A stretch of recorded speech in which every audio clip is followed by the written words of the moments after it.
Good morning, dear students. In the previous class, we discussed the lesson and then Gandhi came.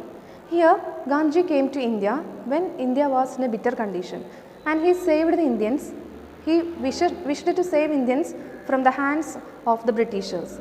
And here, he followed two-fold action that we discussed in the previous class. Up to here, we stopped in the previous class. So today, we are going to continue with that. Here, we discussed the principal planks of the Congress. So what were the planks? Planks means nayangal. Congress inde nayangal endokkayirunnu? National unity, solving the minority problem and ending untouchability, raising of the depressed classes. These were the planks of the Congress. Today we are going to take the rest of this lesson. Realizing that the main props of British rule were fear, prestige, the cooperation of the people and certain classes whose vested interest were centered in British rule, Gandhiji attacked these foundations. Realizing that the main props of British rule were, prop means supporting thing. Realizing that the main props of British rule were fear, prestige, the cooperation of the people and certain classes whose vested interest were centered in British rule. Gandhiji understood that why the Indians were under the suppression of the Britishers, because there were many supporting things. And what were the supporting thing that Indians gave to the Britishers? It was fear of the Britishers, prestige and cooperation of the people. Even the Indians cooperated with the Britishers. And certain classes, some classes, their interests were centered in British rule. Means, ഇന്ത്യയിൽ തന്നെയുള്ള ആളുകളുടെ support ഉള്ളത് കൊണ്ട് മാത്രമാണ് ബ്രിട്ടീഷുകാർ ഇന്ത്യയിൽ നിലനിന്ന് പോകുന്നത്. So first of all we have to remove this support. അതാണ് ഗാന്ധിജി ജനങ്ങളോട് ആഹ്വാനം ചെയ്തത്. And Gandhiji attacked all these foundation. ഈ ഒരു ഫൗണ്ടേഷൻസിനെ ഗാന്ധിജി എന്ത് ചെയ്തു? ആക്രമിച്ചു. That means he wished to remove all these support from the Indians. So Indians കൊടുത്തിരുന്ന സപ്പോർട്ട് കൊണ്ട് മാത്രമാണ് ബ്രിട്ടീഷുകാർ ഇന്ത്യയിൽ നിലനിന്ന് പോകുന്നത്. So first of all we have to remove this support. For this what did he do first? Titles were to be given up and though the title holders responded to this only in small measure, the popular respect for this British given titles disappeared. Titles were to be given up. അപ്പോൾ ബ്രിട്ടീഷുകാർ ഇന്ത്യയിലെ educated ആയിട്ടുള്ള ആളുകൾക്ക് നല്ല position കൊടുക്കുന്ന സമയത്ത് they have given some titles, കുറച്ച് ബഹുമതികളൊക്കെ കൊടുക്കും. So first of all we have to remove this title. നമ്മൾ ആദ്യം എന്ത് ചെയ്യണം? ഈ ടൈറ്റിൽസ്, ഈ ബഹുമതികൾ നമ്മൾ തിരിച്ചു കൊടുക്കുക. Though the title holders responded to this only in small measures. പക്ഷേ ടൈറ്റിൽ, ഈ ബഹുമതികൾ കിട്ടിക്കഴിഞ്ഞാൽ എല്ലാവരും തിരിച്ചു കൊടുക്കാൻ റെഡി ആയില്ല. A small portion only allowed. കുറച്ച് പേര് മാത്രമാണ് we are ready to give it back എന്ന് പറഞ്ഞത്. The popular respect for this British given titles disappeared. അങ്ങനെ ഒരുവിധം ആളുകൾ ഈ ടൈറ്റിൽ തിരിച്ചു കൊടുക്കാൻ തുടങ്ങിയതോട് കൂടിയിട്ട് അതിനുണ്ടായിരുന്ന ആ ഒരു പോപ്പുലാരിറ്റി അത് കുറഞ്ഞു വന്നു. The popular respect for this British given titles disappeared. So അതിനോടുള്ള ആ ഒരു താല്പര്യം, ഒരു ഇൻട്രസ്റ്റ് ഇന്ത്യക്കാരിൽ കുറഞ്ഞു വന്നു. So this new policy of Gandhiji was partly success. ഒരുവിധം അത് ഒരു വിജയകരമായിട്ടുള്ള ഒരു റൂളായിരുന്നു ഗാന്ധിജി കൊണ്ടുവന്നത്. And what is the next step? New standards and values were set up. പുതിയ കുറച്ച് പരിഷ്കാരങ്ങൾ ഗാന്ധിജി ഇന്ത്യയിൽ കൊണ്ടുവരികയാണ്. Some values. And the pomp and splendor of the vice-regal court and the princess suddenly appeared supremely ridiculous.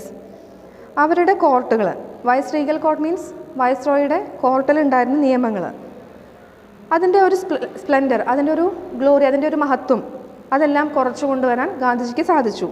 And the prince's suddenly appeared supremely ridiculous. അവരുടെ നിയമങ്ങളൊക്കെ ഒരു പരിഹാസപരമായിട്ടുള്ള രീതിയിൽ ജനങ്ങൾ നോക്കിക്കാണാൻ തുടങ്ങി.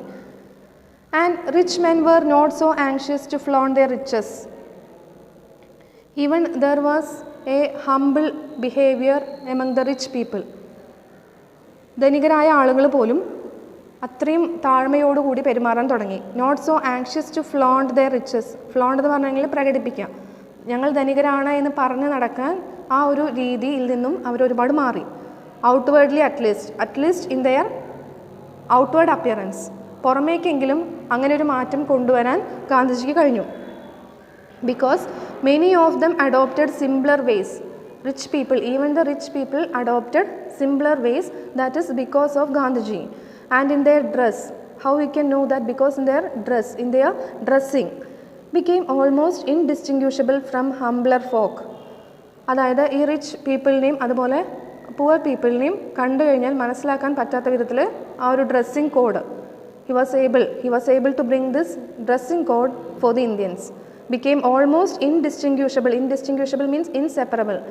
അതായത് ഇന്ത്യയിൽ വന്ന് നോക്കുന്ന ആളുകൾക്ക് റിച്ച് പീപ്പിളിനെയും പുവർ പീപ്പിളിനെയും കണ്ടാൽ, ഡ്രസ്സിങ്ങിൽ കണ്ടാൽ തിരിച്ചറിയാൻ വയ്യാത്ത വിധം a unity was there. So all these are because of the effort of Gandhiji. He sent us to the villages and the countryside, hummed with the activity of innumerable messengers of the new gospel of action. He sent us to the villages. അദ്ദേഹം ഞങ്ങളെ എങ്ങോട്ടേക്ക് കൊണ്ടുപോയി? Village, ഗ്രാമത്തിലേക്ക് കൊണ്ടുപോയി. And the countryside hummed with the activity of innumerable messengers of the new gospel of action. And the countryside hummed. Countryside they were full of activity. They are full of activity. So he went to the villages, each nook and corner, with the activity of innumerable messengers of the new gospel of action. Gospel of action എന്ന് പറഞ്ഞാൽ ആദർശം. അദ്ദേഹത്തിൻ്റെ ആദർശങ്ങൾ village, ഓരോ ഗ്രാമത്തിൻ്റെയും പല പല ഭാഗങ്ങളിലായിട്ട് കൊണ്ടുവരാൻ തുടങ്ങി. The peasant was shaken up. അങ്ങനെ ഈ ഒരു മാറ്റം കർഷകരിൽ പോലും ഉണ്ടായി. And he began to emerge from his shell. അവരെന്ത് ചെയ്തു? അവരുടെ ആ ഒരു ചട്ടക്കൂടിൽ നിന്നും പുറത്തു വരാൻ അവർക്ക് കഴിഞ്ഞു. Means the peasant they were the depressed people. അങ്ങനെ ആ ഒരു ഡിപ്രസ്ഡ് ആളുകൾക്ക്, ഡിപ്രസ്ഡ് ആയിട്ടുള്ള ആ ഒരു സെക്ഷന് മാറ്റം കൊണ്ടുവരാൻ ഗാന്ധിജിക്ക് കഴിഞ്ഞു. The effect on us was different but equally far reaching. For we saw for the first time as it were. The effect on us was different but equally far reaching. അങ്ങനെ ഈ കർഷകരുടെ ഇടയിലുണ്ടായിട്ടുള്ള ഒരു മാറ്റം എന്ന് പറഞ്ഞാൽ it was equal. For we saw for the first time as it were the villager in the intimacy of his mud hut and with the stark shadow of hunger always pursuing him. അവരുടെ ഒരു ജീവിതം എന്ന് പറഞ്ഞു കഴിഞ്ഞാൽ എങ്ങനെയായിരുന്നു? they were in hunger. അവർ ഒരുപാട് ഇരുട്ടിലായിരുന്നു അവരുടെ ജീവിതത്തിലേക്ക് ഒരു പ്രചോദനം കൊണ്ടുവരാൻ ഗാന്ധിജിക്ക് കഴിഞ്ഞു. So they also started to react. ആ കർഷകർ പോലും ഗാന്ധിജി പറഞ്ഞ സമയത്ത് they were ready to react. അവർ റിയാക്ട് ചെയ്യാൻ തയ്യാറായി. So there was a far-reaching influence among this peasants also. Peasants എന്ന് പറഞ്ഞാൽ കർഷകർ, കുടിയന്മാർ. We learned our Indian economics more from these visits than from books and learned discourses. ഇന്ത്യയുടെ സാമ്പത്തിക സ്ഥിതി ഞങ്ങൾക്ക് മനസ്സിലായത് എങ്ങനെയാണ്? Through this visit. ഈ ഒരു വിസിറ്റ്, അതായത് ഗാന്ധിജി, ജവഹർലാൽ നെഹ്റു അങ്ങനെയുള്ള നേതാക്കന്മാരെയൊക്കെ ഈ ഗ്രാമത്തിലോട്ട് കൊണ്ടുപോകും. So from this visit they know what is the condition of the Indian economics and learned discourses. അങ്ങനെ അവർ ഡിസ്കഷൻ, അതുപോലെ ബുക്കുകളിൽ നിന്നും കിട്ടുന്ന അറിവിനേക്കാൾ കൂടുതൽ ഇങ്ങനെ നേരിട്ട് പോകുമ്പോൾ കാണുന്ന ആ ഒരു experience that is greater. The emotional experience we had already undergone was emphasized and confirmed. പിന്നെ അതുപോലെ ഇങ്ങനെയുള്ള സിറ്റുവേഷനിൽ പോകുന്ന സമയത്ത് they are having their feeling. Emotional experience was also great. We had already undergone was emphasized and confirmed, and henceforward there could be no back for us to our old life or our old standard. അതുകൊണ്ട് തന്നെ അവരൊരിക്കലും തിരിച്ച് ഞങ്ങളുടെ പഴയ ഒരു ജീവിതത്തിലോട്ട് പോകാൻ അവരൊരിക്കലും ആഗ്രഹിച്ചില്ല. Now there was some energy among the peasants.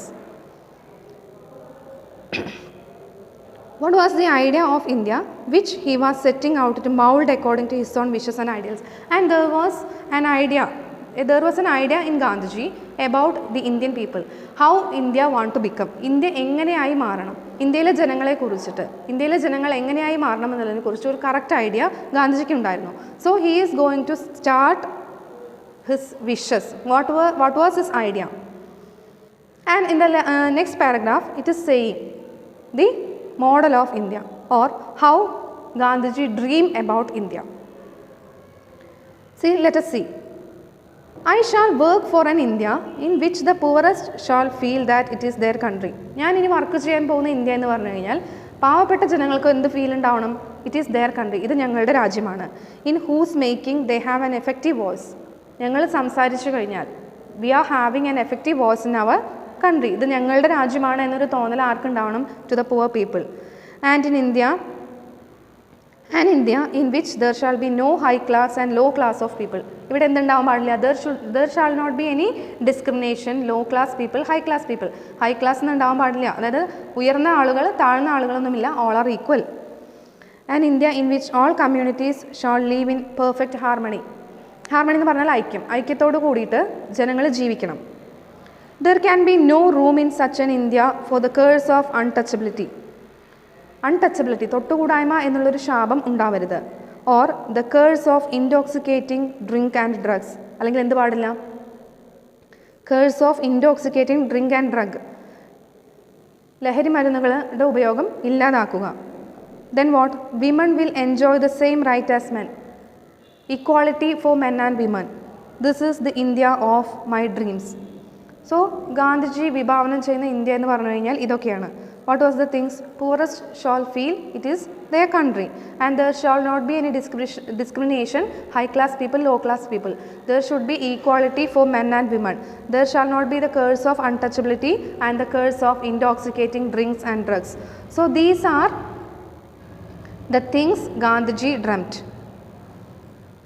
This is the India of my dreams. Proud of his Hindu inheritance as he was, he tried to give to Hinduism a kind of universal attire. Proud of his Hindu inheritance. Hindu inheritance. Hindu എന്നുള്ള ആ ഒരു പാരമ്പര്യത്തിൽ അദ്ദേഹം വിശ്വസിച്ചിരുന്നു. He tried to give to Hinduism a kind of universal attire. പക്ഷേ ഹിന്ദുയിസത്തിന് ഒരു ജനകീയമായിട്ടുള്ള kind of universal attire, ജനകീയമായിട്ടുള്ളൊരു പരിവേഷം കൊടുക്കാനാണ് ഗാന്ധിജി ആഗ്രഹിച്ചത്. And included all religions within the fold of truth. മാത്രമല്ല എല്ലാ റിലീജിയൻ, എല്ലാ മതങ്ങളെയും ഉൾപ്പെടുത്തിയിട്ട് ഒരൊറ്റ മതമായിട്ട് പ്രചരിപ്പിക്കാനാണ് ഗാന്ധിജി ആഗ്രഹിച്ചത്.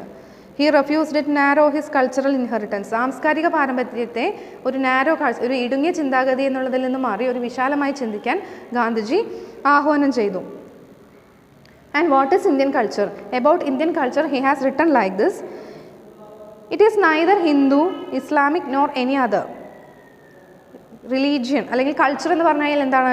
It is not based on any religion. ഒരു റിലീജിയൻ, ഒരു മതത്തെയും സംബന്ധിക്കുന്നതല്ല. It is neither Hindu nor Islamic nor any other. ഒരു തരത്തിലുള്ള റിലീജിയനും എന്തിനെ സ്വാധീനിക്കുന്നില്ല? കൾച്ചറിനെ സ്വാധീനിക്കുന്നില്ല.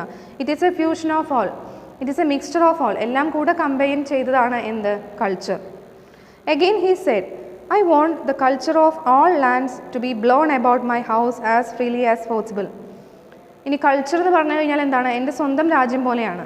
എൻ്റെ സ്വന്തം വീട് എനിക്ക് എങ്ങനെയാണോ അതുപോലെയാണ് ഇന്ത്യയിലുള്ള എല്ലാ കൾച്ചറും. But I refuse to be blown off my feet by any. എന്നെ ഇൻഫ്ലുവൻസ് ചെയ്യാൻ, എന്നെ ഒരു റിലീജിയനും ഇൻഫ്ലുവൻസ് ചെയ്യാൻ സാധിക്കില്ല. Blow off my feet means will not influence. I refuse to live in other people's houses as an interloper. കാരണം എന്നെ ഏതെങ്കിലും ഒരു റിലീജിയൻ സ്വാധീനിച്ചു കഴിഞ്ഞാൽ, ഏതെങ്കിലും ഒരു റിലീജിയന് ഞാൻ അടിമപ്പെട്ട് കഴിഞ്ഞാൽ, ഇറ്റ് ഈസ് ലൈക്ക് എങ്ങനെ? I refuse to live in other people's house as an interloper. ഞാനൊരു നുഴഞ്ഞുകയറ്റക്കാരനായിട്ട് ജീവിക്കാൻ ഞാൻ ആഗ്രഹിക്കുന്നില്ല. A beggar or a slave, അല്ലെങ്കിൽ എന്താണ്? ഒരു ബെഗർ, ഒരു യാചകൻ, അല്ലെങ്കിൽ ഒരു അടിമ. അതായത് ഏതെങ്കിലും ഒരു റിലീജിയന് നമ്മൾ അടിമപ്പെട്ട് കഴിഞ്ഞാൽ നമ്മൾ എങ്ങനെയായി മാറും എന്നാണ് പറയുന്നത്? As a other people's houses as an interloper. ഒരു മറ്റുള്ള ഒരാളുടെ വീട്ടിൽ നുഴഞ്ഞു കയറുന്ന ഒരാൾ, അല്ലെങ്കിൽ ഒരു യാചകൻ, അല്ലെങ്കിൽ ഒരു അടിമ. ഇതാണ് ഒരു റിലീജിയന് അടിമപ്പെട്ട് ജീവിക്കുന്ന ആൾ അങ്ങനെയായി മാറും എന്നാണ് ഗാന്ധിജി പറയുന്നത്. So I will not be influenced by any kind of religion. I will be influenced by modern thought. പക്ഷേ ഒരു മോഡേൺ തോട്ട്, ഒരു ആധുനിക ചിന്ത, current, power. He never let go of his roots and clung to them tenaciously. ഞാൻ ഒരിക്കലും എൻ്റെ ഒരു cultural inheritance മറന്നുകൊണ്ട് ഞാനൊന്നും ചെയ്യില്ല. And clung to them tenaciously. ഞാൻ എവിടെയും ഒട്ടി നിൽക്കില്ല. ക്ലങ് മീൻസ് ഒട്ടി നിൽക്കുക. Tenaciously, strongly. So I want to be free. I will not be influenced by any religion. It is not surprising that this astonishingly vital man, full of self-confidence and an unusual kind of power. This is very important. This is astonishingly means അത്ഭുതപ്പെടുത്തുന്ന രീതിയിലാണ് ഈ ഒരു മനുഷ്യൻ, man, this kind of man, full of self-confidence, unusual kind of power, full of self-confidence. He is confident. Gandhiji was very much confident that he can save Indians. He stood for equality and freedom for each individual. Gandhiji നിലകൊണ്ടത് എന്തിനു വേണ്ടിയിട്ടാണ്? Equality, സമത്വം, അതുപോലെ സ്വാതന്ത്ര്യം. And he fascinated the masses of India and attracted them like a magnet. അദ്ദേഹം ഇന്ത്യക്കാരെ എല്ലാവരെയും അമ്പരിപ്പിച്ചുകൊണ്ട് he attracted them like a magnet, ഒരു കാന്തത്തെ പോലെ അദ്ദേഹത്തിന് ആളുകളെ ആകർഷിക്കാൻ കഴിഞ്ഞു. He seemed to them to link up the past with the future. അദ്ദേഹത്തിന് എന്ത് സാധിച്ചു? അവരുടെ പാസ്റ്റും അതുപോലെ ഇപ്പോഴത്തെ ഫ്യൂച്ചർ അറ്റ് പ്രസൻറ്റും കൂടിയിട്ട് ലിങ്ക് ചെയ്യാൻ അദ്ദേഹത്തിന് സാധിച്ചു. And to make the dismal present appear just as a stepping stone to that future of life and hope. ആ വിഷമകരമായിട്ടുള്ള പാസ്റ്റിൽ നിന്നും പുതിയ ഒരു ഭാവി അവർക്ക് കൊണ്ടുവരാൻ ഗാന്ധിജിക്ക് സാധിച്ചു. Just as a stepping stone, അത് നമ്മൾ ഒരു പടി നമുക്ക് ഉയരത്തിലെത്തണമെങ്കിൽ നമ്മൾ സ്റ്റെപ്പ് ചവിട്ടി വേണം ഉയരത്തിലെത്താൻ. So Gandhiji stood as a stepping stone to that future of life and hope. ജീവിതം അതുപോലെ പ്രതീക്ഷ അതിനോടൊക്കെ എത്തണമെങ്കിൽ ഗാന്ധിജി എന്തായിട്ട് മാറി? He became a stepping stone. Thus he effected a vast psychological revolution not only among those who followed his lead. He effected a vast psychological revolution. അദ്ദേഹത്തിന് ഒരു മനഃശാസ്ത്രപരമായിട്ടുള്ള ഒരു റവല്യൂഷൻ, മനഃശാസ്ത്രപരമായിട്ടുള്ള ഒരു വിപ്ലവം സൃഷ്ടിക്കാൻ അദ്ദേഹത്തിന് കഴിഞ്ഞു. Not only among those who followed his lead, അദ്ദേഹത്തെ follow ചെയ്തിരുന്ന ആളുകളെ മാത്രമല്ല, but also among his opponents, എതിർക്കുന്നവരുണ്ടാവും, അവരെ പോലും സ്വാധീനിക്കാൻ പറ്റുന്ന നയങ്ങളാണ് ഗാന്ധിജി സ്വീകരിച്ചത്. And those many neutrals who could not make up their minds what to think and what to do. So Gandhiji, that means Gandhiji affected his friends, his enemies and his neutral. ഗാന്ധിജിക്ക് ആരെയൊക്കെ സ്വാധീനിക്കാൻ കഴിഞ്ഞു? ഗാന്ധിജിയുടെ നയങ്ങളെ സപ്പോർട്ട് ചെയ്തിരുന്ന ആളുകളുണ്ട്. So he could influence dum. പിന്നെ ഇതിനെ എതിർത്തിരുന്ന ആളുകളുണ്ട്, those who opposed his rules, അവരെയും സ്വാധീനിക്കാൻ കഴിഞ്ഞു. ഇതിൻ്റെ രണ്ടിലും ഇടയിൽ പെടാതെ നിൽക്കുന്നവർ, ന്യൂട്രലായിട്ട് നിൽക്കുന്നവർ, what to do, what to say, എന്ത് പറയണം എന്ത് ചെയ്യണമെന്ന് അറിയാതെ നിൽക്കുന്ന ആ ആളുകളെ പോലും സ്വാധീനിക്കാൻ ഗാന്ധിജിക്ക് കഴിഞ്ഞു. So after the arrival of Gandhiji, there was a new enlightenment among the Indians, and he was able to remove the fear from the mind of the Indians, and only because of the strength given by Gandhiji, the Indians, they were able to react against the British rulers, and finally we got freedom. So this is our lesson. Okay, thank you.